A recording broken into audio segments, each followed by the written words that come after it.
Hi everyone. Today I'll be reviewing a book by Johann Hari. It's called Stolen Focus: Why You Can't Pay Attention. This book has a pretty cool cover. You see where it says stolen? They're all it's like right at the bottom of the page. Yeah, I like that.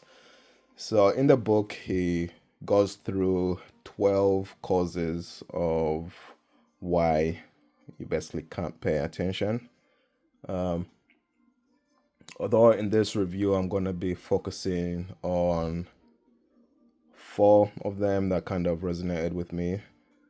So, one of them is the decrease in sustained reading.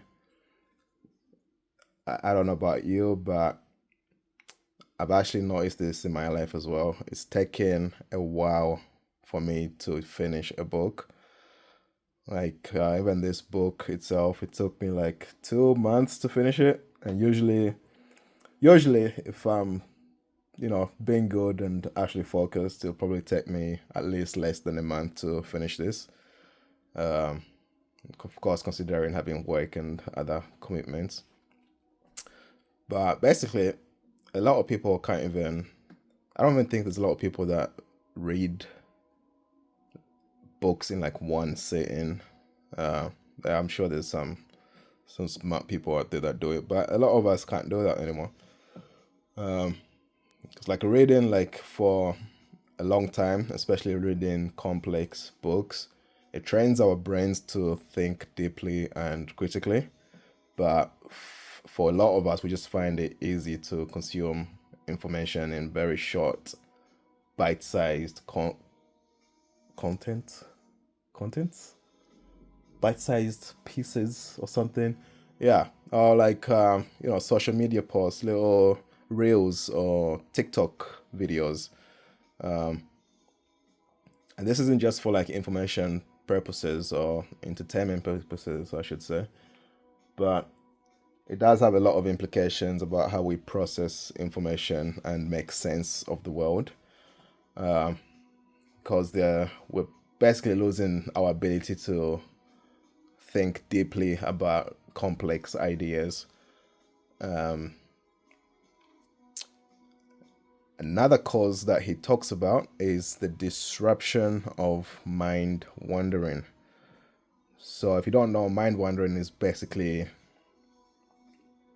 just letting your mind wander, and this usually happens when you're not doing anything. It's kind of like when you're bored and you don't do anything. Um, it's basically daydreaming. Now there's if you just do a simple Google search, there's a lot of benefits for this, including um, benefits in creativity and also problem solving. Like I'm sure this has happened to you before. Maybe you're dealing with something like a problem in your life, and then you go for a walk, or you go, I don't know, you're having a shower or something, and then the idea just pops in your mind about a solution to a problem that you've been having. Now, a lot of us kind of fight this state of mind. We are uncomfortable being bored, so we just rush straight to our phones. It's like this itch we have to scratch and just straight to our phones and start scrolling and looking at videos, and then before you know it, like you've been doom scrolling for like the past 2 or 3 hours. Um,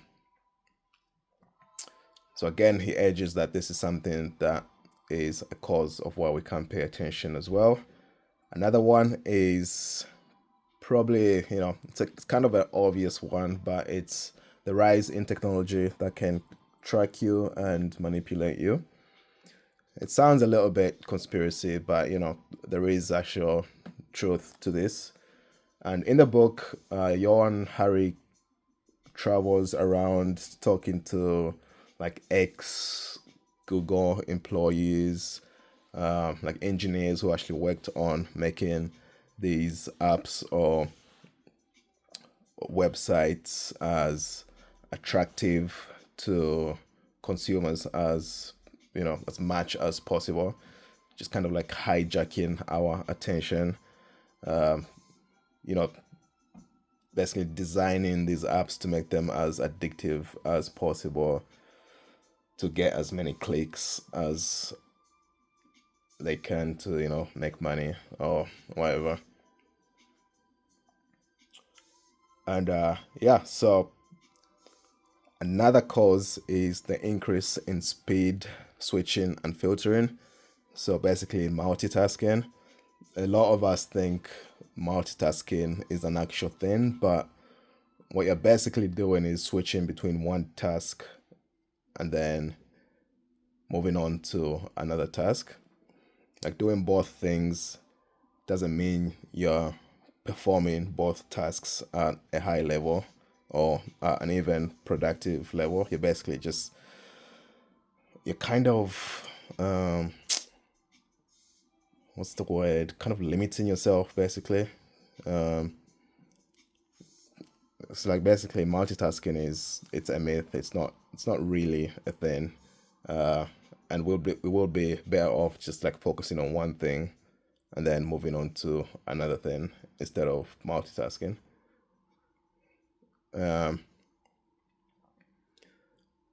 I think the book I like that the book also mentions like one kind of over over covering or kind of like this main cause for the other causes as well. Um, it's like our economic growth model, basically, like capitalism, um, which kind of demands everyone to be, you know, doing things much faster, being as productive as possible, uh, even to the detriment of our health, our mental health, and our well-being. Basically, it's kind of this prioritization of profit over, personal growth, basically. I think in the book he calls this the attention extraction economy. So, all these big companies just have financial incentives to steal as much of our attention as possible in the name of endless economic growth. And in the book, he argues that reclaiming our focus will require more than just personal changes in our lives, but it will require like a systemic change. Um, so that would be something like regulating tech companies, redesigning work and education systems to kind of prioritize deep focus and rest. Um, because I think like in our society, like sleeping less for the sake of work has kind of been, excuse me, pedestalized, and that's not really, it's not really a healthy lifestyle. Uh, he kind of emphasizes kind of group action, but I don't mind the idea of personal action in your own life as well. I think in the book he mentions what he does to kind of reclaim his focus. I think one of the things that he does is like he bought this see-through safe that he locks his phone in and he can time when he wants to have access to it or not.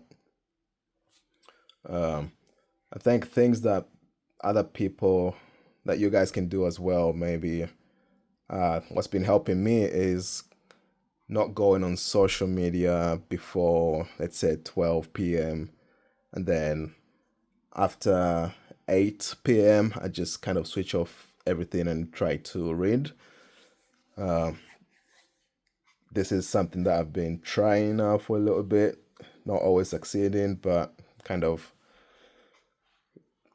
you know, one step at a time, getting there one step at a time.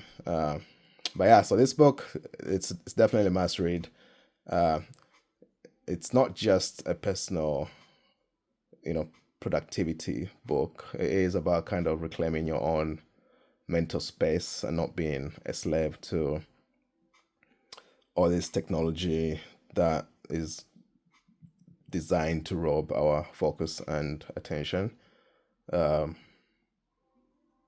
So yeah, no, seriously, just get the book, read it. I'm sure you'll like it. And yeah, thank you for watching.